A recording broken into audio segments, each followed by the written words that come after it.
Mostrou então as suas tabelas de Toledo totalmente atualizadas. Não lhes faltava nada. Nem os anos agrupados ou singulares, nem as raízes, nem quaisquer outras engrenagens. Bem, Bernardo, estamos aqui a citar o conto do proprietário, que é um dos contos nas famosas Canterbury Tales, né? Os contos da Cantuária, um daqueles clássicos literários medievais ingleses, não é? E estamos aqui, e as palavras que disse são ditas, no fundo, por um astrólogo francês que aparece neste conto em particular. E estamos aqui a introduzir isto, de volta aos nossos cromos medievais, porque hoje vamos falar aqui de um tipo... Lá estou eu com o tipo, não é?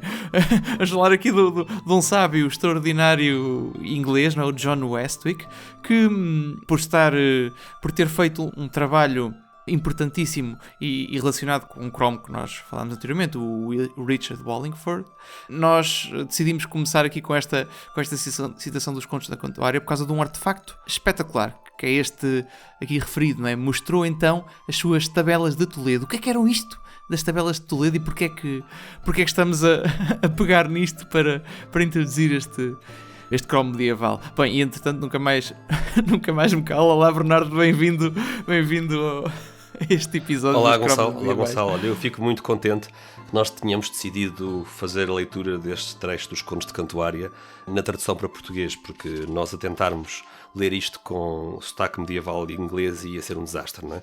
Portanto, ainda bem que nós optámos aqui por... Eu sei que para os puristas seria mais bonito ler isto no original inglês, mas ainda bem que nós traduzimos, porque o sotaque não iria ficar provavelmente muito bem, não é? Exato. Quer dizer, até faríamos, não é? Não, estou a brincar. Claro que não. Mas... Talvez com inteligência artificial, com algum software de síntese de voz, talvez se conseguisse qualquer coisa desse género. Exato. E depois de um mestrado ou assim em inglês antigo, talvez fôssemos capazes de fazer isso, não é? Mas, de facto, parece um bocado rebuscado. Antes de chegarmos aqui a introduzir quem é que foi este John Westwick, nós falámos aqui destas tabelas de Toledo, não é? Que foi um artefacto fundamental que este cromo medieval que vamos hoje estudar aqui utilizou para construir uma maquineta extraordinária que vamos falar no episódio de hoje, não é? E aqui só demos, no fundo, uma introduçãozinha, não é? Dizer que está relacionado com o cromo Richard Wallingford, que, se bem se lembram, fez um dos primeiros e mais interessantes relógios mecânicos medievais, não é? Exatamente, é isso. E não percam o final deste episódio, porque vamos já ver o que é que o John Westwick fez que esteve tão relacionado com isto. Mas então, antes de lá chegarmos, Bernardo, queres introduzir aqui este cromo de hoje? Quem é que ele é? De onde é que ele surge? Em que contexto é que aparece? E onde é que ele cresceu, no fundo? E porquê é que o estamos a trazer para aqui? Sim, no fundo já podemos desconfiar que este John Westwick interessava-se pelas tabelas de Toledo, não é? Essas tabelas usadas em astronomia. E tem piada, tenhas referido, que precisamente no conto do proprietário, que faz parte dos contos da Cantuária, quem tu citaste era uma descrição de um astrólogo francês que no fundo tinha tabelas de Toledo, não é? E que estavam atualizadas e que não lhes faltava nada, não é? E que eram tabelas muito completas. Estamos a falar então de gente que se diverte a ler e a estudar tabelas astronómicas, não é? Que indicam as posições dos astros ao longo do ano, à medida que os astros se movimentam contra o pano de fundo do zodíaco. E o John Westwick, quem é? O John Westwick é um importantíssimo desconhecido.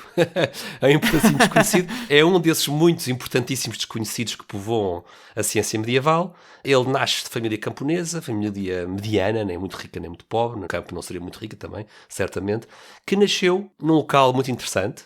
Nasceu a 2 milhas da abadia de St. Albans, a mesma abadia da qual Richard de Wallingford participou e onde fez o seu relógio. E onde fez o seu relógio. Mas o Richard de Wallingford já tinha morrido quando este John Westwick nasce. Mas no fundo, a coincidência faz com que este nosso cromo de hoje siga a vocação monacal precisamente muito perto de sua casa, na abadia de St. Albans, e sabemos que ele já era monge por volta de 1380. E aqui há um detalhe interessante estatístico, que aproximadamente 1 em cada 10 dos monges de St. Albans frequentavam Oxford, o que é aqui uma coisa bastante chique, não é? Bastante sofisticada aqui para a nossa abadia, não é, Gonçalo? Daqui o St. Albans isto era quase um mosteiro da Ivy League, não é? Era uma Ivy League britânica, não é? Assim, uma Ivy League britânica. Exato, Oxford não é exatamente a Ivy League, não é? Tipicamente são mais as americanas, mas é mesmo... Se calhar um nível muito parecido, não é? Oxford recrutava em St. Albans, não é? Se calhar, né? Fazia recrutamento de monges em St. Albans e via, este é bom, vamos buscar aqui este.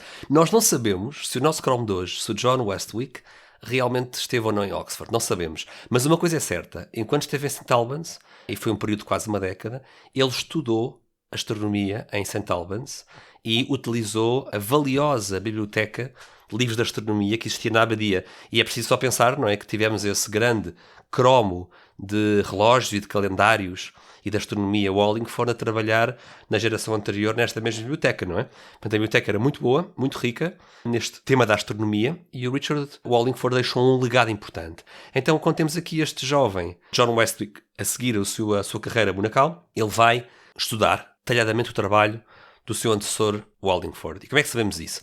Sabemos isso porque ele não só vai anotar e comentar os livros do Richard Wallingford, mas vai inclusive a desenhar diagramas e tabelas quando comenta essas obras do Wallingford. Um interesse enorme pelo seu antecessor, mas não numa lógica só de copiar, mas sim de aprofundar e de melhorar e de representar com diagramas e com tabelas, quase como... Nós estamos aqui neste episódio a seguir o livro do Seb Falk. O Seb Falk é um livro sobre o qual vamos falar mesmo no final deste episódio, mas usamos este livro para este episódio. É um livro recente de um historiador da Universidade de Cambridge, um historiador britânico. O Seb Falk fez quase uma biografia deste nosso desconhecido John Westwick e ele conta-nos que ele desenhava estes diagramas e estes desenhos quase numa ânsia de garantir que ele tinha percebido o que estava a ler. Ou seja, ele lia o Richard Wallingford e desenhar e fazer diagramas e tabelas era uma forma, se quisermos, de estudo, não é? Estava a fazer notas, não é? Do que estava a estudar. Sabemos que como hoje em dia quem estuda cálculo, não é? Muitas vezes dá jeito de fazer o desenho das coisas para se perceber exatamente. É muito importante representar. Sim. Há quem não o faça, mas é uma forma bastante comum de estudar. E aqui há um momento, há um ano em concreto muito importante no período dele de vida nesta abadia de St. Albans, que é quando ele prepara um conjunto de tabelas astronómicas inspiradas nas tais tabelas de Toledo, já vamos falar sobre elas, e ele prepara essas tabelas astronómicas, revistas lá à maneira dele, com uma série de otimizações, e com um manual de instruções para a construção de um equipamento científico, de um artefacto científico. E nós recordamos os nossos ouvintes, Gonçalo, e quem não ouviu tem que ir ouvir o episódio do Richard Wallingford, porque ele também deixou um manual de instruções para o seu instrumento Albion, não é? Nós falámos sobre ele, que era aquele relógio medieval cheio de mecanismos, não é? Cheio de extras que ninguém pediu, não é? Exatamente. Estou a brincar, mas mais ou menos, quer dizer, tem o seu fundo. E também aqui, o nosso John Westwick, certamente inspirado no seu antecessor, fez também um manual de instruções para quem viesse a seguir pudesse construir o seu Equatorium. O que é um Equatorium? O Equatorium é uma espécie de um disco. Um planetário quase, não é? Quer dizer, não é bem planetário, é à volta da... Sim, é um planetário plano, se quisermos, não é? Ou seja, é um equipamento que representa as posições dos planetas do Sol e da Lua, sem recorrer a cálculos aritméticos, portanto é uma ferramenta para ser manuseada. Puramente mecânico, não é? Sim, ao longo do ano, à medida que os planetas percorrem o zodíaco, não é? Ao longo do ano, nós conseguimos com este instrumento saber em cada dia do ano, e neste caso ajustado para Londres, portanto aqui o nosso amigo John Westwick faz um ajuste das tabelas necessárias. Sim, de Toledo, não é? Que é em Espanha, para Londres. Portanto, ele teve que ajustar as tabelas, não é? Ele teve que ajustar as tabelas para compreender muitíssimo bem a matemática e a geometria e a astronomia, não é? E depois, cá está aquela componente da engenharia, não é? Não é à toa que o trazemos para aqui, para este Café Sem Café. Também era um engenheiro, o John Westwick, não era apenas um astrónomo muito bom, era também um engenheiro. E eu acho que o que é brilhante neste sábio medieval, Gonçalo, é que ele não só faz um trabalho notável, não é, de criar este artefacto, este planetário manipulável, não é, manuseável, porque tem esta componente prática, não é? Ou seja, ele põe em prática o que ele estudou, ele não era apenas um homem teórico de ficar a copiar textos antigos com comentários, não. Ele punha as mãos na massa, ele construiu e afinou certamente ao longo dos anos a construção mecânica deste planetário, não é? Ao ponto de que, hoje em dia, recentemente, o Seb Falk esteve envolvido num projeto com um colega dele, um colega na área da programação, e fizeram um modelo computacional deste planetário. Nós depois podemos colocar nas notas do episódio o link para poderem brincar um pouco com esse simulador do Equatorium do Westwick. Eu estava aqui a lembrar de uma coisa interessante, é que estavas aqui a dizer que ele fez as correções necessárias ao seu Equatorium entre as tabelas de Toledo e Londres, não é? Para adaptar isto a Londres. E isto é algo que seria impossível de fazer se ele não soubesse que a Terra era esférica. Ou aproximadamente esférica. Muito bom ponto, Gonçalo, muito bom ponto, não é? Precisamente por isso que é necessário fazer correções, não é? Porque nenhum sábio medieval discutia. Já aqui falámos disso várias vezes, mas era só para salientar que é impossível fazer isto sem esse conhecimento. E por isso é que é tão chocante a popularidade hoje em dia nas redes sociais da teoria da Terra plana, que é uma coisa que surge no século XIX, não é? É uma coisa que até acho que é importada dos Estados Unidos, porque em toda a antiguidade e em toda a Idade Média os sábios não tiveram a menor das dúvidas de que a Terra era uma esfera e usavam isso todos os dias para fazer cálculos e depois mediam experimentalmente observações de astros que só faziam sentido numa Terra esférica.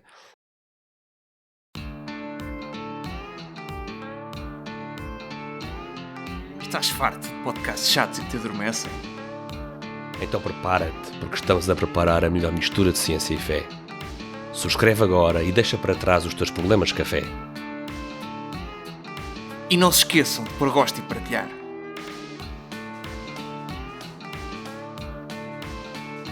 Não parecia o George Clooney, pois não?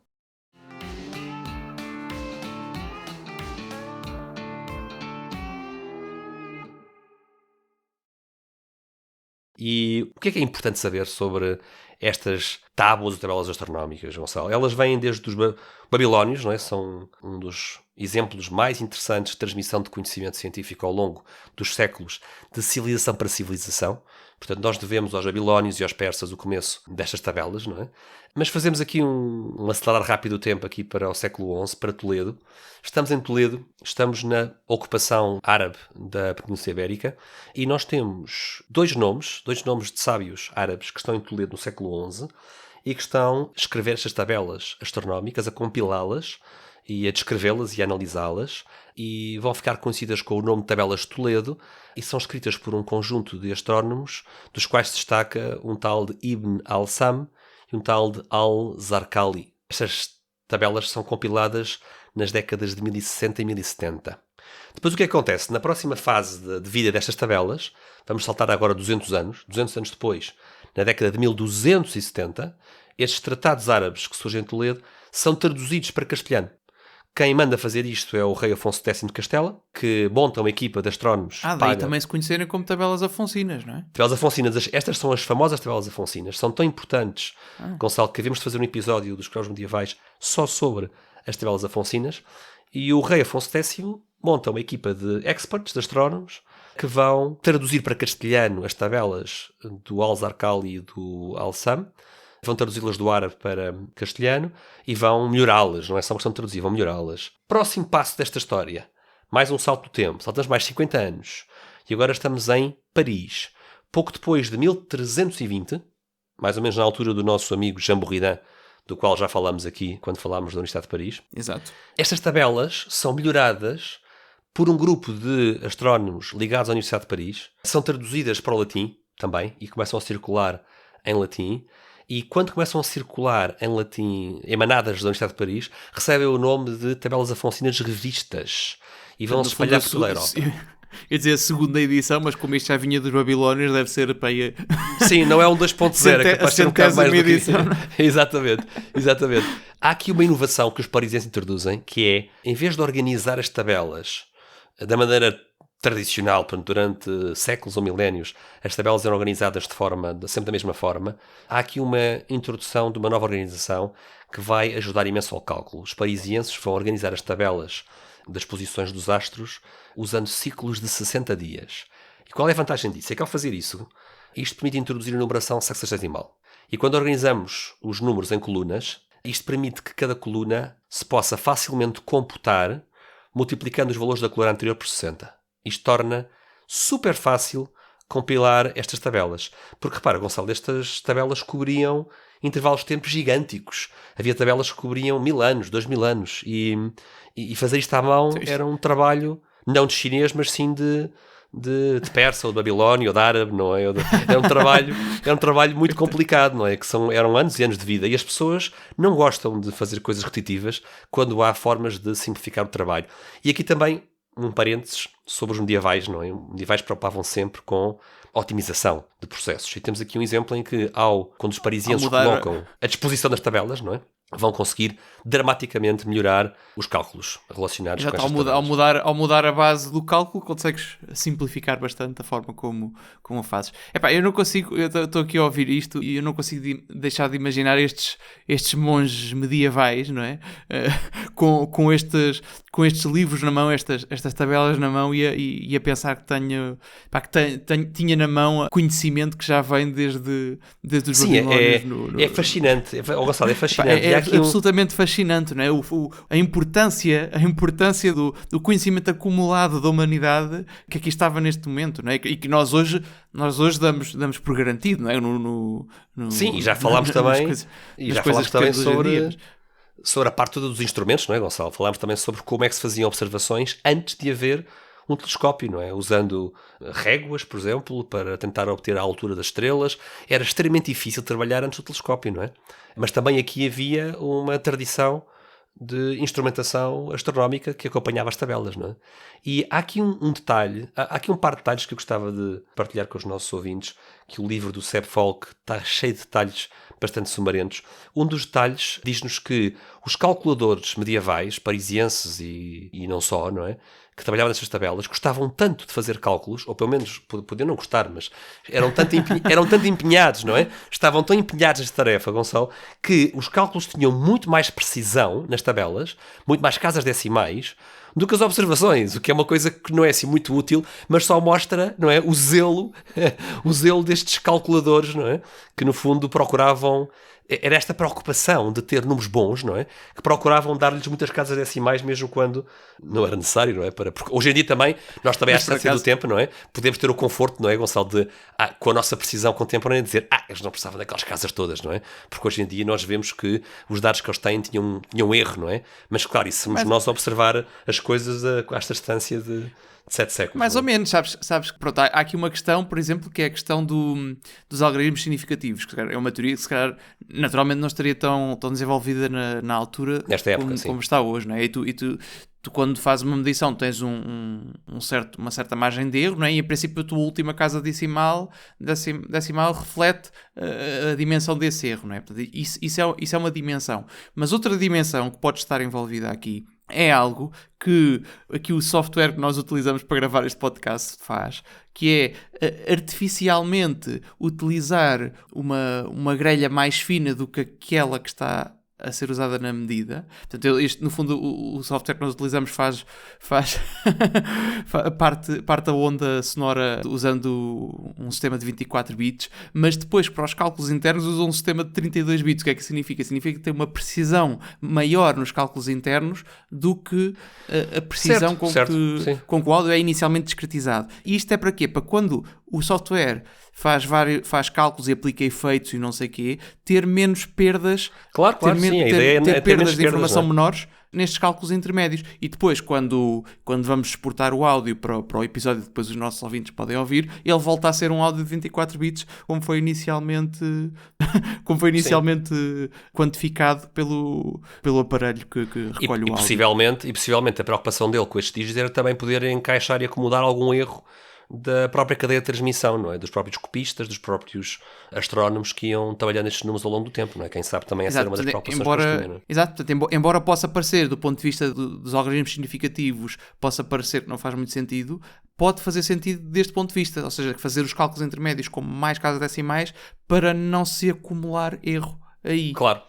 E a importância, Gonçalo, desta revisão parisiense das tabelas, não é? Destas tabelas a função das revistas e da sua difusão, pode ser atestada, o Seb Falk dá aqui um exemplo no livro dele, quando nós olhamos para a quantidade de edições e de manuscritos e de versões destas tábuas que se espalharam por toda a Europa. Ele dá aqui um exemplo de um astrónomo do norte de França, um tal de Jean de Lignières, que publicou uma versão muito popular destas tabelas, que ele chamou Tabulae Magnae, e repara que ele, estando no norte de França, ele dedica esta edição das Tabulae Magnae a um colega clérigo italiano, Roberto de Florença, que por acaso não vivia em Itália de todo, nem em Florença, é de lá que ele originou certamente, mas que foi Dião em Glasgow, na Catedral de Glasgow. E no fundo o que isto mostra é que tens um astrónomo no norte de França, Gonçalo, que está a publicar mais uma edição, mais uma das muitas edições das tabelas a Afonso nas revistas, e dedica a um colega que nasceu em Itália, em Florença, mas que está em Glasgow. Ou seja, isto mostra de maneira muito engraçada a circulação destas tabelas, não é? E é apenas um exemplo de muitos, não é? E a circulação dos sábios, não é? Como é que... Sim, a circulação dos sábios entre as várias cidades. Claro. Último parênteses histórico sobre as tabelas, para voltarmos aqui ao nosso John Westwick, é dizer apenas que o próprio Copérnico, curiosamente, usou estas tabelas afonsinas revistas. 200 anos mais tarde, adivinhem que livro? No século XVI, adivinhem que livro? Não, espera. Mensageiro da... Não, espera, isso é do coisa. Pausa. Da Revolutionibus. No da Revolutionibus, exatamente. E, portanto, esta é a importância destas tabelas, não é? Elas vão beneficiar muito o próprio Copérnico, não é? E não só, mas é importante ver aqui esta cadeia de transmissão. Então, no fundo, o que é que... Eram as únicas que existiam, no fundo, não é? Quer dizer, se calhar existiam outras, mas... Não, havia muitas tabelas, não é? De inspiração nas de Toledo, mas o que eu quis vincar foi que ao longo dos séculos elas iam sendo melhoradas e publicadas e republicadas e lidas e comentadas e melhoradas, e que este processo nunca parou. É isso que é muito interessante, não é? Isto depois era uma abundância de informação. O top of the... Nesta altura já... nesta altura. Não, repara, nesta altura já não era assim tanto, porque as novidades dos parisienses tornavam as tabelas revistas muito mais práticas de usar a nível do cálculo. Portanto, apesar do estatuto e da antiguidade e do respeito que havia pelas tabelas de Toledo, não é? Ao ponto dos contos de Cantuária falarem nelas, não é? Elas já estavam desatualizadas no sentido em que eram mais complicadas de usar, Gonçalo. Estas agora estavam mais fáceis de usar por terem uma disposição sexagesimal. E chegamos aqui ao final do nosso episódio, ao nosso John Westwick, e ele, com base em todo este trabalho em torno das tabelas, cria este equipamento científico, este disco com vários eixos e com pontos de medida, o seu equatório, que permitia localizar os planetas em qualquer dia do ano, e também o Sol e a Lua, ao longo de todo o ano, com uma precisão de 2 minutos de arco. Portanto, esta é a precisão que é uma precisão extraordinária. Inacreditável que ele conseguiu. Ele também fazia isto, naturalmente, tendo um objeto com alguma dimensão. Isto não era de levar no bolso, isto não era uma coisa de levar no bolso, isto ocupava uma mesa, não é? Ocupava uma mesa, mas a precisão era esta, que é absolutamente incrível. Isto só se consegue com uma componente experimental de observação, não é, Gonçalo? Isto não se consegue só por... Só por papel, só copiando o que está para trás, não é? Sim. E nós já falámos no episódio do Galileu, mas isto, os 2 minutos de arco, no fundo, um grau são 60 minutos de arco. Portanto, podem imaginem 1 grau no transferidor, dividam isso por 60. Sim, e a duas unidades dessas era a precisão aqui do Equatorium do John Westwick. Sim, a apontar para os planetas, não é? Pronto, era muito baseado em Ptolomeu também, não é? Baseado no modelo de Ptolomeu. Já agora estou aqui a fazer uma conta rápida e estamos a falar de 0,004% da circunferência. Não é brincadeira. Se eu fiz bem as contas, não é brincadeira. Portanto, é 1 a dividir por 60 a dividir por 360. Exato. Fiz bem as contas, não é? É isso, não é? Não fiz as contas do meu lado, mas estou a confiar. Eu usei calculador. Okay. Chegados aqui ao final, eu acho que, Gonçalo, podemos terminar aqui este episódio aqui com uma recomendação literária. Já falámos aqui nele. Seb Falk, historiador de Cambridge, publicou, na edição portuguesa pelo menos 2020, da Bertrand Editora, publicou A Idade Média, a Verdadeira Idade das Trevas. No original chama-se The Light Ages, um livro muito interessante. É uma viagem ao mundo... A verdadeira idade das luzes. Sim, a verdadeira idade das luzes, é isso mesmo. Eu acho que disseste das trevas. Ai, desculpa, foi isso que eu disse, que horror. Vê lá tu como isto já está enraizado na nossa cabeça. Não, chama-se A Idade Média, a Verdadeira Idade das Luzes, que horror. Obrigado, estavas atento a isso. Isto são aqueles truques do nosso subconsciente, não é? Estamos tão habituados a ouvir falar Idade das Trevas que até depois isto sai-nos sem a nós querermos. E eu queria ler aqui de uma de uma resenha deste livro, que foi feita na publicação da Medieval Review, portanto, que é uma revista científica só sobre esta área da história medieval. E eu gostei imenso da maneira como este reviewer comenta este livro. Então, vou aqui citar o que ele diz acerca do livro do Seb Falk. Na minha opinião, a contribuição mais distinta de Falk para a história da ciência neste livro reside na ligação de um monge esquecido à disseminação do conhecimento científico em línguas vernáculas. Portanto, no fundo, porque o nosso John Westwick escrevia em inglês medieval, mas inglês. A contribuição de Falk, diz ele, é ainda mais instigante porque o Equatoria, o livro que ele escreveu para acompanhar o seu instrumento, inclui instruções práticas para a construção do instrumento, que são baseadas, como Falk prova, na própria experiência de John Westwick. Diz este reviewer que Falk faz também uma contribuição distinta para a filosofia da ciência ao alertar o leitor no epílogo da sua obra contra o que ele diz que é uma complacência muito característica da nossa era moderna. Só porque nós utilizamos tecnologias avançadas na nossa vida cotidiana, isso não significa que nós sejamos cientificamente proficientes ou inteligentes, diz Seb Falk. Importantes avanços científicos foram feitos na Idade Média, precisamente porque pessoas obscuras e comuns, como o nosso John Westwick, desejavam ter um pouco mais de controle sobre o seu tempo e sobre as suas vidas, não é? O Falk enfatiza o desejo humano por dispositivos que poupem trabalho, que é algo interessante. E esta é a viagem ao dia-a-dia do John Westwick, não é? Como é que eu posso poupar tempo a fazer contas com as minhas tabelas astronómicas, não é? Homens obscuros e anónimos como John Westwick, diz este reviewer, guiam-nos melhor através da história da ciência medieval, porque lutaram com os desafios da vida cotidiana e esforçaram-se por adquirir novos conhecimentos e novos métodos para organizar e armazenar informações numa forma de diminuir as dificuldades. Portanto, é muito interessante aqui este aspecto muito importante do sábio medieval, desse ilustre desconhecido sábio medieval. Eu estava a ler isto e estava-me a rever muito quando preciso fazer alguma coisa repetitiva no trabalho, faço um programa que faça isso. Claro, isto não vem de agora. Não vou estar, isto não vou vem de estar agora, à mão ali a fazer. Isto é uma necessidade humana que não parou na Idade Média, que continuou durante toda a Idade Média e que levou, naturalmente, ao desenvolvimento de métodos experimentais, não é? E de técnicas de engenharia e de construção. E nós hoje damos isto tudo por garantido porque temos máquinas que fazem muitas dessas coisas automaticamente, mas lá está, eu acho interessante isto que ele aqui estava a dizer, que não é o facto de nós termos estas tecnologias que significa que nós sejamos mais cientificamente proficientes ou inteligentes que eles. Aliás, eu acho que por facto de eles terem isto para resolver e conseguirem arranjar uma solução, não terem a papinha toda feita como nós. Eles deviam ser umas máquinas. Eles deviam ser umas máquinas, Gonçalo. Deviam ser umas máquinas. Eles deviam ser umas máquinas autênticas, pá. E houve aqui uma coisa que estavas a dizer no início, uma frase que me ficou mais ou menos na cabeça, que é pessoas que se divertem a fazer cálculos com tabelas astronómicas, pá. Não, isto é uma imagem muito interessante. E repara uma coisa, há bocadinho, é uma imagem muito interessante. Eu quando fiz a conta dos dois minutos de arco, eu fui buscar uma calculadora, hein? Que vergonha. Enquanto que este John Westwick certamente faria a conta de cabeça. Transformavas isso para base 60 e fazias de cabeça, pá. Claro, como é óbvio. Não tens aí as tabelas de Toledo, revistas de... Eu acho que estamos a chegar aqui àquele momento dos nossos episódios em que nos aproximamos da fronteira da asneira. Nós estamos perigosamente a aproximar da fronteira da asneira.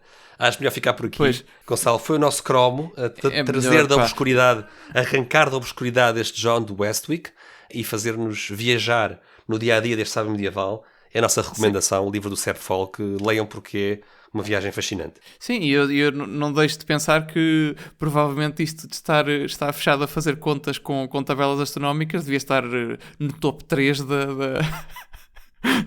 das atividades para o entretenimento aqui na altura do John Westwick. Estou a brincar. Sabe o que isto faz pensar? Estou a brincar, isto já sou eu a descambar, mas... Isto a mim faz-me pensar que há aqui uma correlação entre estes homens que faziam estas contas e o facto de eles serem monges, não é? Porque realmente não estou a ver o homem casado ter as possibilidades de tempo para cálculo, não é? Porque isto na rádio era muito tempo livre também, Gonçalo, é preciso dizer aqui que ou então uma gestão muito eficiente do tempo, não é? Se calhar à luz do relógio, usando o relógio do Richard Wallingford, que era uma gestão muito eficiente do tempo, não sei, mas já estamos a descambar. Sim. Epá, e nós hoje também vivemos num ritmo que as pessoas na altura não tinham, não é? As pessoas antes tinham um ritmo muito mais, acho eu, muito mais saudável do que aquele que nós temos hoje em dia. Mas enfim, isso já... Portanto, provavelmente eles teriam tempo para fazer estas coisas e mesmo assim cumprir as suas obrigações mais práticas, não é? E diárias. Mas pronto, já estamos aqui Vamos a ficar por especular aqui. um bocadinho e a descambar. Sim, acho que sim, acho que ficamos por aqui. Bem, foi interessante estudar este relógio 2.0, não é um relógio, mas vá, É um planetário, não é? Um planetário muito engraçado. Exato, mais um engenho. Mais um engenho mecânico de observação astronómica, não de observação astronómica, mas de previsão astronómica, aqui extraordinário, feito na Idade Média pelo John Westwick. E pronto, foi mais um Chrome interessantíssimo. Obrigado, Bernardo, Até ao próximo Chrome. Bocadinho. Continuem a preencher a vossa caderneta, não é? Não se esqueçam de ir ver que Chromes é que vos faltam. E até à próxima. Até à próxima. O Café Sem Fé volta em breve com novos temas, novos cromos e pronto. Não se esqueçam de ora bem, subscrever, pôr gosto e partilhar. Exatamente. Até à próxima, Gonçalo. Um abraço. Até à próxima. Um abraço.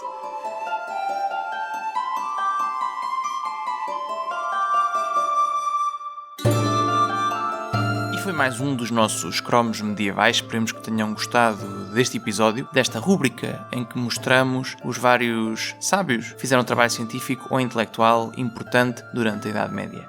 Relembro que se a relação da fé com a ciência é um tema que vos interessa, então não se esqueçam de subscrever, por gosto e partilhar. O Café Ciência e Fé volta em breve com novos temas, sempre a mostrar a harmonia entre a fé e a razão. Até lá, fiquem bem.